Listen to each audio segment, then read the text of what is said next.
você pensar e presumir que você sabe tudo a respeito de qualquer coisa já é uma ignorância por si só. Com certeza. Porque existe muita coisa que a gente não sabe. A maioria das coisas a gente Muita não sabe. coisa. Tem mais coisa que a gente não sabe ou que a gente sabe? Não sei. Por quê? Porque tem coisa que a gente sabe que não sabe. Mas Eu tem sei muita- que eu não. É. Pedro, qual é a natureza biológica da consciência humana do ponto de vista computacional? Ou seja, como é que eu pego um computador e eu programo esse computador para ele ter uma consciência humana? A gente não sabe.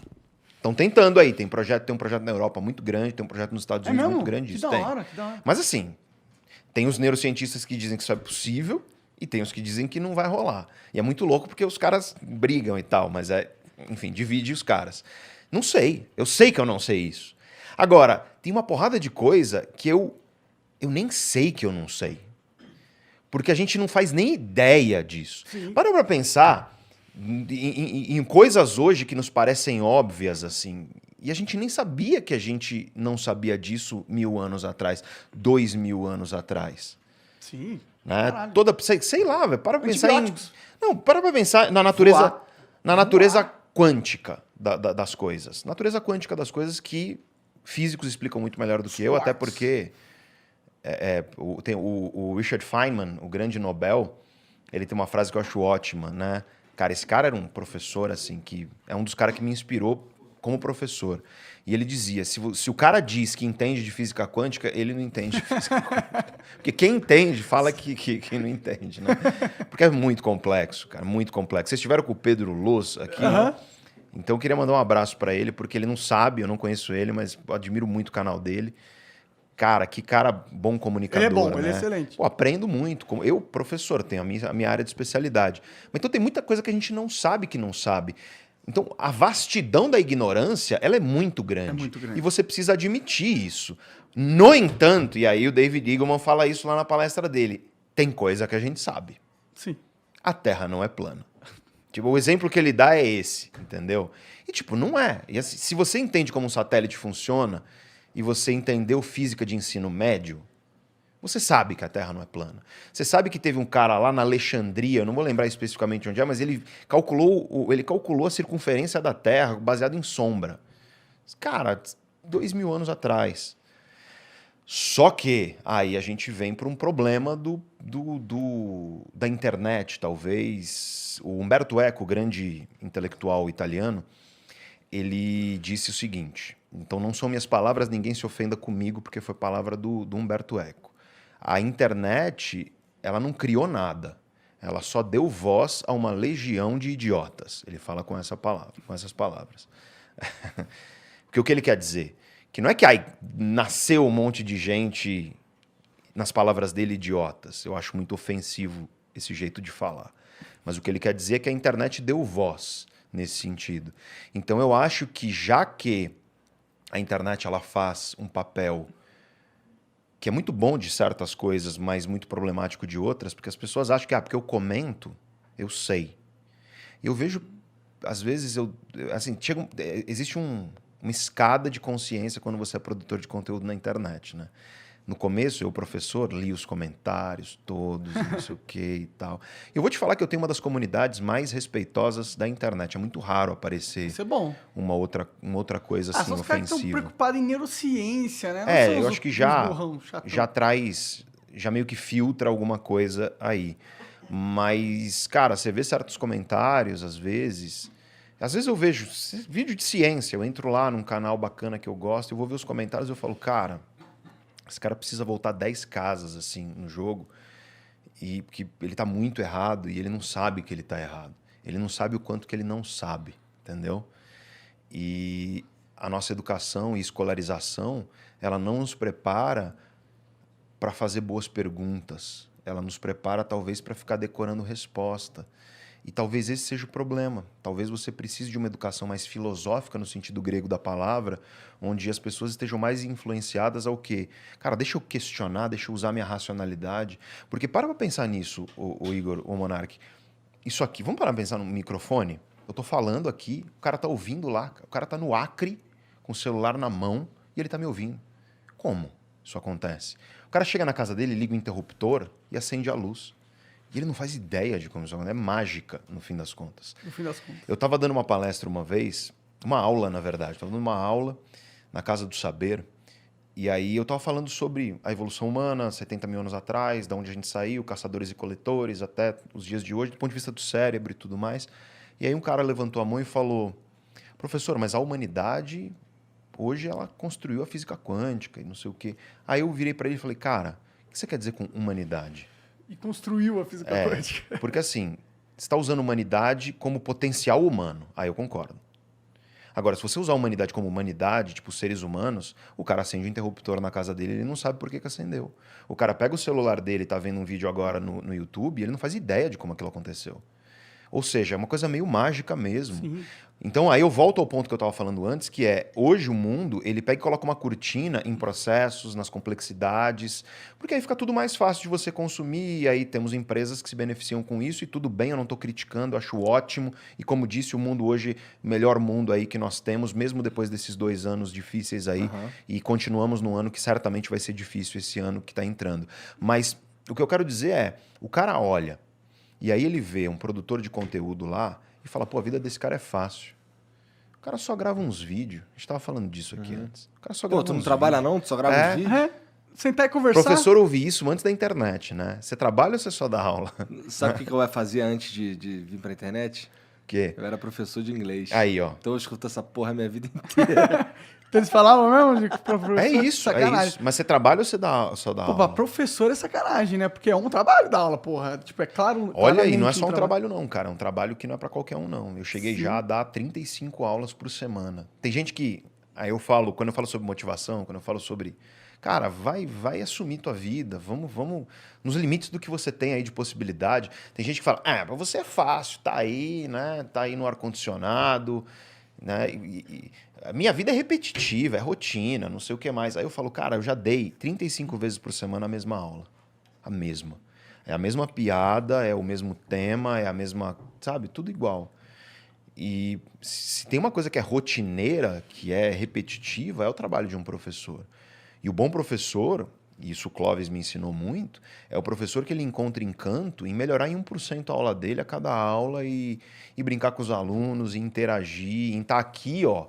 E, pô, eu não tô aqui com vocês sendo o professor que eu sou quando eu tô dando aula numa pós-graduação, porque, pô, senão ficaria chato E a o gente nosso também não ia papo. entender porra nenhuma. E tudo bem, assim, tem graus de comunicação que eu acho que são necessários, mas por que eu estou falando isso? Eu estou falando isso porque o mundo de hoje ele esconde as complexidades da coisa, tal como esconde um professor, quando o aluno está lá só ouvindo o professor falar, ele não faz ideia que o cara ficou horas preparando aquela aula, horas e anos estudando. E é por isso que viram para você e falam isso.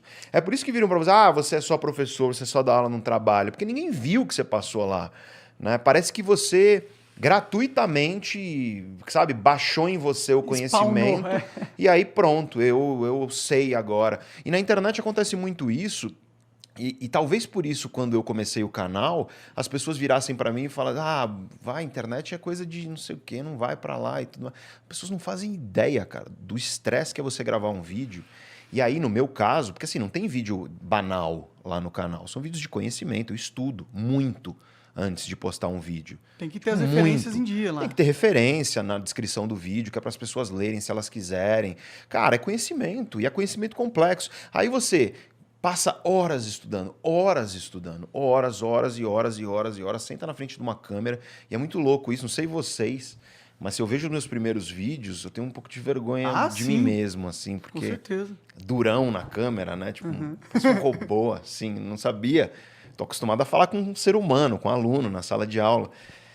Meu primeiro vídeo tá na internet aí. Eu também deixo. O primeiro do canal eu deixo. Por mais que eu tenha um pouco pitada de vergonha dele, eu deixo. Mas assim, cara, e eu fazia isso. Eu fazia isso. Eu não tô falando disso, o cara é o arauto da moralidade. Eu lembro, 2009, dando aula, de falar youtuber, não sei o que e tudo mais. É que eu descobri que o buraco é mais embaixo. Que quando você produz conteúdo, e hoje, é uma empresa. Tem quantas câmeras aqui? 1, 2, 3, aqui 4, nesse estúdio tem 5 câmeras. Tem equipe, tem estruturas, estão numa casa, tudo mais. Cara, isso aqui demanda vidas humanas que trabalham para isso aqui acontecer. Para vocês estarem aqui, a vida de vocês, a energia de vocês. E aí eu fico pensando no seguinte, O cara tá lá assistindo a tranquilidade no celular dele, se divertindo, gostando e tal. E aí o cara aponta o dedo e julga você e fala, é fácil a tua vida. Ele não faz ideia do que está por trás da cortina. Não faz ideia das dores que estão por trás. E a grande questão da vida é essa. Se eu sentar com você no bar, chamar uma cerveja e falar, cara, me conta tua história, você vai passar 95% do tempo me falando das dificuldades que você enfrentou para chegar aqui. Mesma coisa com você. Porque você sabe das tuas dificuldades. Todo mundo sabe. Só que na hora de apontar para o outro e falar que a vida do outro é fácil, a gente faz isso com uma facilidade absurda. E eu não estou falando isso, Cara, o Buda falava isso. Você leu o Dhammapada Budista, que é um livro que, segundo os registros históricos, foi escrito pelos discípulos de Buda mesmo, diretos, assim. Então são as palavras de Buda. Tá lá, a hipocrisia do ser humano. A história do Abel e Caim também, né?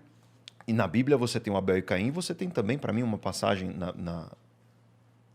na espiritualidade cristã, vamos chamar assim, que eu acho ela perfeita, que é você não enxerga um galho dentro do seu olho, mas você aponta um cisco no olho do teu irmão. Então larga de ser hipócrita e olha o galho dentro do seu olho antes de apontar o cisco no olho do teu irmão. E aí, essa questão dos julgamentos e da internet, de todos esses problemas que a gente viu, eu vou falando e eu mudo de tema, desculpa. Não, mas eu fui coisa assim de professor. mesmo, é esse... Tá no nome até do podcast. Mas eu sinto que se todo mundo fizesse uma pergunta, Igor, uma pergunta, que é assim, quem sou eu para apontar o dedo para a vida desse ser humano e presumir que eu tenho dentro de mim a competência, a experiência, a vivência para julgar a vida desse cara e diminuir a vida dele como se a minha fosse de alguma maneira superior? Se as pessoas fizessem essa pergunta, cara, a gente teria um outro universo, um outro mundo. E quando as pessoas fazem essa pergunta, mesmo, você ganha uma maturidade emocional absurda. Porque a nossa tendência natural tem um campo da psicologia que chama psicologia moral, e tem a neurociência moral também, e a gente vai entender o quê? O cérebro, ele naturalmente julga. É natural do cérebro. É o modo automático. É a função dele, né? Julgar as coisas que vêm. Exato. Por quê? Porque, vamos pensar assim, você viu uma moita se mexendo lá na savana africana. Cara, você tem que julgar. É alguém lá... É um leão. É um leão, pode ser alguém... Jogando um barro. Pode ser alguém em coito. Pode falar ser assim, também. Né? Então, assim, você está julgando, você está fazendo pré-julgamentos baseado em poucas informações que você tem. Então, o cérebro ele tem essa característica de rapidamente executar julgamentos que são biologicamente vantajosos para a gente tentar sobreviver. Só que eu acho que, tal como você não pode comer igual um glutão ao ponto de destruir a sua saúde, e você tem que ter um pouco de parcimônia para entender que certos desejos são perigosos, e a gente tem isso, porque o cérebro humano permite, porque o seu cachorro não faz isso. Dá uma picanha pro seu cachorro, ele não vai falar, não, hoje acho que eu vou comer uma linhaça com Activia. Imagina. Porque eu tô com o intestino preso. Preciso cagar melhor. Não, o seu cachorro vai comer a picanha até empanturrar, e se der mais uma, ele vai comer até quase morrer, porque o cérebro dele não tem essa capacidade. O nosso tem. Só que é lutar contra uma natureza que a gente tem, que é uma natureza que julga. E, se o Buda disse 2.600 anos atrás, se tá na Bíblia cristã, se tá... Cara, tá em todos os livros sagrados de todas as matrizes espirituais, tá em todos os grandes pensadores da filosofia, tá na filosofia socrático-platônica, tá em Aristóteles, tá nos estoicos, né, que vão da Grécia para Roma, tá na filosofia durante a Idade Média, né, na filosofia cristã da Idade Média, depois da Idade Média, na filosofia moderna, tá em Descartes, tá nos iluministas, tá em Spinoza, o grande Spinoza, que ele dizia assim, meu esforço na vida tem sido para cada vez mais tentar odiar menos, me apaixonar menos e entender mais. E é um pouco isso, cara. Eu acho que eu não posso virar... E eu fiz muito isso. E é o que eu te falei no começo. Muito da minha maturidade hoje, ela é fruto de eu ter visto em mim aquilo que eu quis combater e hoje eu tento levar para as pessoas. É muito isso. Porque as pessoas acham, mais um cagador de regra. E não é isso, cara. É porque eu fiz isso. Julgar youtuber foi uma coisa que eu fiz. Eu fiz quando eu era professor. Agora, hoje que eu produzo conteúdo para o YouTube, eu vejo que o buraco é infinitamente mais embaixo. Dá um trabalho assustador. Mas eu tenho julgamentos com youtubers também, para ser sincero. Cara, mas vai ter gente ruim em todo lugar, meu amigo. Vai ter gente incompetente em todo lugar. E não importa se você está falando de médicos, se você está falando de youtubers, se você está falando... Cara, eu acho que a incompetência e a canalice são algumas das coisas mais democráticas que existem, cara. Tem em todo lugar. Burrice sabe? também. Opa! Por isso que né? mais tem. O Descartes falava isso. O Descartes falava isso de um jeito muito filosófico no começo de um livro chamado O Método, Discurso do Método, mas eu vou traduzir o que ele diz. Ele diz o seguinte: eu estou usando as minhas palavras, tá? Não foi o Descartes que falou, mas é a minha tradução do que ele falou. Cara, a idiotice é a coisa mais democrática que existe, porque todo mundo acha que não é idiota.